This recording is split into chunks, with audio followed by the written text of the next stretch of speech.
A young healer named Kyoto is recruited by Princess Flare of the Glordal Kingdom. Kyoto is a kind, hardworking, indecisive, and easygoing young boy. He is also quite optimistic in the sense that he's naive enough to think he's going to be recruited to save the world at his very core. He indeed wishes to be a hero and make sure that no other kid has to grow up without their parents. Unfortunately, everything he thought he knew about people turns out to be a complete misunderstanding. He was indeed a valuable asset, but the kingdom failed to see him as an actual person. The prejudice against the healing class was insane. Little by little he was losing it. He even tried to escape but failed. That's when Flare decides to get him hooked on a certain something she thought she had absolute control over. Everything returns to how it was 4 years ago at that precise moment. Instantly, Kyoto wakes up in his home back in the village. He can't really remember anything, but he knows he just had an extremely dark and brutal nightmare. A sweet lady named Anna asks him what happened, but he's unable to say much and simply tells her that he had a nightmare. She has been like his older sister ever since he lost his parents. He also keeps hearing a weird voice in his head that is constantly telling him something about a star spirit anyway. It's going to be his birthday in a few days, and so it's time to get serious about his future prospects, but he just goes out to harvest some apples instead. Kyara then decides to follow the voice directing him to go into the forest. She pops up out of nowhere and gently kisses his eyelids. For some reason, this gives him the eyes of the spirit. It's essentially an ability that allows one to see through all the things in the universe, or to be more precise, he can now see through everyone's stats and abilities. Now that he's regained his memories, he starts planning in advance. When he's chosen to be a hero at his birthday, he also starts taking in all sorts of toxins and potent stuff in order to develop a resistance. A few days later, Princess Flare comes across his village to escort their new healing hero to the royal capital of the regal kingdom. Kyoto could have started enacting revenge right away, but he doesn't because this version of Princess Flare's isn't guilty yet. Furthermore, when he arrives in the capital, he immediately knows that his current stats aren't good enough to completely destroy the other heroes, so he decides to let history repeat itself, only this time he will suffer that abuse and humiliation intentionally. Following this, he's called to restore the amputated arm of a comrade swordsman named Kira. He does that cleanly but pretends to pass out in order to avoid being seen as competent. This gets on Flaz's nerves and she orders the court magician to confine and control the use of Kyara's abilities no matter what.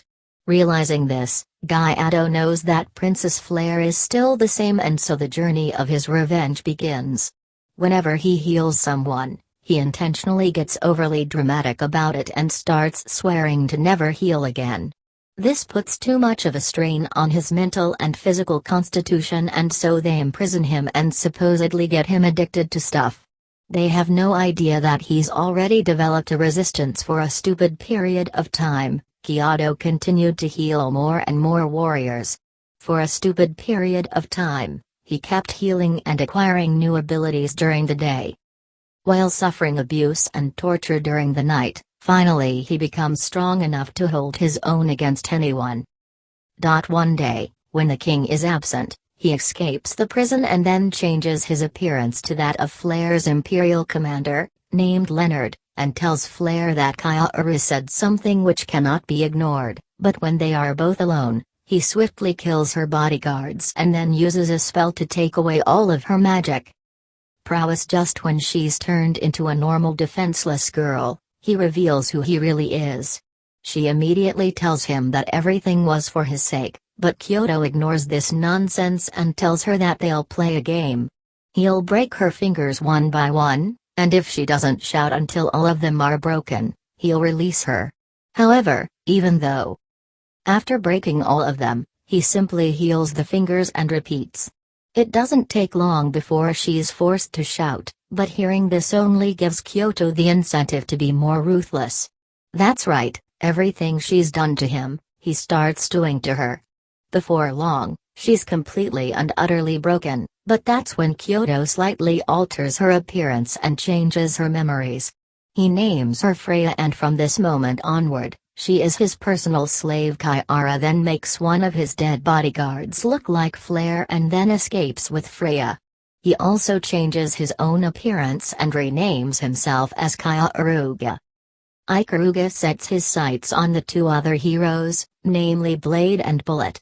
He remembers how things went each night before going after Blade and Bullet.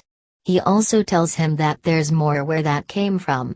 As long as the merchant continues to share half the profits, he's willing to continue the supply. Next, he visits a slave trader where a female ice wolf demi-human named Satina catches his eye. After they sleep once again, she tells him her true name. It's Nayuta. Meanwhile, back in the capital, Flare's sister Noren suggests it was Kyarga who killed Flare. She confronts Kyarga because she thinks that he attacked the soldiers in the village for no reason. He quickly defeats her and then shows her the memories of all the despicable acts these soldiers performed on Satuna's people. This serves as a shock and makes her pass out. She never knew her kingdom was this inhumane. Kyarga then reveals himself as Karu, and tells Freya to pretend to be Flare and explain just how corrupt the Geodog kingdom is. By the time they were done, they had completely won her over, so much so that she also volunteers to be one of his sleeping bodies. After just one night's worth of sleep, she's already head over heels for him. Meanwhile, the kingdom's Leonard has attacked and captured Kiru's village, and he realizes what's going on and decides to send Kira to investigate while he infiltrates Leonard's squad. Unfortunately, even Kyarga was unprepared for what happened. Back in his village, as it turns out, Leonard disguised himself as Kiru and proceeded to do despicable things to his childhood friend Anna. As hard as the physical pain must have been, the mental torture of it was even worse. This piece of trash was actually looking like Kiru while he did all that to her. After learning what happened, Kyarga was straight up burning with rage. He immediately captures Leonard, transforms him into a woman, and then brainwashes all of Leonard's own troops into doing whatever they wanted to him. It was a full-scale sleeping fast. After he's done with them, he immediately goes back to Anna. Fortunately, she was still alive and was genuinely happy that she got the chance to see the real Chaotic one last time. But even though Kayaka desperately continues to perform recovery spells, it was too late and she dies in his arms once again. Something inside Kayaka gets broken when Kira returns after the investigations. She tells them that the kingdom is planning on executing all of the villagers since they supported Kyarga. Kyarga knows that the one pulling the strings is Noren, but he wasn't going to take any of it. He shows up at the time of the execution and begins to slaughter the executioners together with his girls. Unfortunately, the villagers were already poisoned, so even though he put a halt to the execution, he couldn't stop them from dying in the end. Even the audience turns on the executioners after Freya pretends to be Flare and reveals the darkness of the kingdom, but still they could only save one of them, and it's a little boy. Kyarga knows that the boy blames him for the genocide of his people, but he wasn't going to stop. He leaves the boy to that merchant and then leaves for the city of Burnissa. After being informed of the situation through Kira, looks like Noren and her troops are heading for that city, but another reason why he wants to go is because of the future demon lord resides there. On their journey, Karga, Freya and Satsuna set up a camp. Eventually they reach the city of Burnissa. It's a place unlike anywhere else. All races live in harmony with each other. They then visit a restaurant where they come across a black-haired little girl named Ivris. She's the demon lord Gyaro defeated, but at that time her hair was completely silver and she was much stronger than she is now. Realizing this, Kyarga understands that she isn't the demon lord yet. In fact, the current demon lord is wary of her race and wants all the people of the Black Wing tribe eradicated. He tells her that defending a certain incoming attack should be her top priority, otherwise she'll die. She does as she's told and survives, but some random bounty hunters manage to paralyze her. Luckily, Kyarga and the others kill those hunters and save her. He then explains how he met and defeated her in the future after she became the demon lord. He also offers to protect her until she becomes the demon lord, and in return all he wants is the heart of the current demon lord. Also, known as the Philosopher's Stone. She's skeptical but agrees it's a good idea to stick with him since she doesn't want to die. That night she wakes up to some sounds. She's embarrassed even more so when he provokes her to join them and prove she's a grown woman. She turns completely red but manages to turn down the offer, although when they're having breakfast the next morning Freya and Satsuna roast her for not joining them. Kyarga then once again reminds her that he wants the Philosopher's Stone after she becomes the Demon Lord.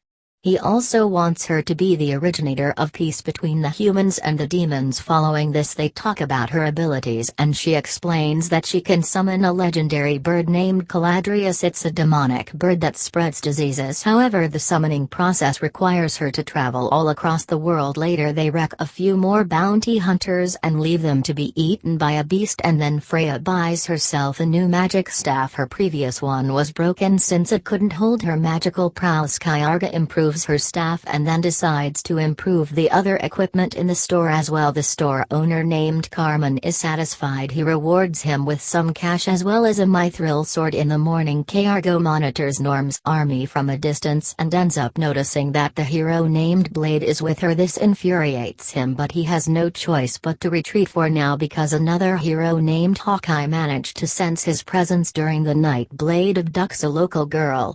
But this doesn't go unnoticed when Kyarga sells some potions to the same store owner. He tells him about what happened to that girl. He decides to disguise himself as a young girl named Kyoda, asks Freya for makeup and then heads out to bait Blade. That night Blade shows up at the bar once again to get herself a new girl. She's fascinated by Kyara and starts offering her a drink. Kyara plays hard to get but she instantly kisses Kyara and also transfers a sleeping potion which was in her mouth. Kyara then pretends to fall asleep. Everything was going according to plan. Blade picks her up and is on her way back to her room. While they were traversing through a quiet street, the father of that other girl she killed tries to attack her but Kiru knocks him out cold to save his life. But this also revealed the fact that she wasn't an ordinary girl. Blade uses her sword to attack and knock out Kyoda. She then takes her to the room and ties her up. She was going to have Kyora all to herself for the night before eventually killing her, but the moment she finds out she's a dude the shock is unreal and she immediately starts vomiting. But Kyoda is now in the perfect spot to take his revenge. He stabs her with a poison dagger and when she tries to reach for her weapon he stabs her again. Blade regains consciousness after some time, but her legs are paralyzed. He then returns to Kyarga and meets Hawkeye, who invites him to join his army after looking at the potions he sold to the store owner, but he simply has no interest. Finally, it's the day of the war, and Noin has been searching for Blade all this time with no luck. She discards her as worthless and begins gathering the citizens of Bernica. Conveniently, one of her own soldiers disguised as a local tries to attack Noin, because, of course, that was her plan, and so she uses this as an incentive to command her army to kill everyone they see. He quickly kills Carmen the store owner and launches a hologram of herself into the sky, stating that the other races are not their enemies, and conveniently, they listen to her and stop their attacks. After all, she is Norin's older sister. Kyarga had a different plan for Norin. When she wakes up, she sees Freya acting like a dog, and, as you might expect from a dog, she starts licking. Later, he explains that they'll all travel to help Eve tame the demonic bird Caladrius, but before they leave, he pays his respects at his friend Carmen's grave. Meanwhile, the king of the kingdom orders Bullet to go and stop Kyarga. Bullet is excited because he gets to do chaotic again, but Kyarga knows that he'll never know a peaceful life until he gets his revenge on Bullet as well. Subscribe for more.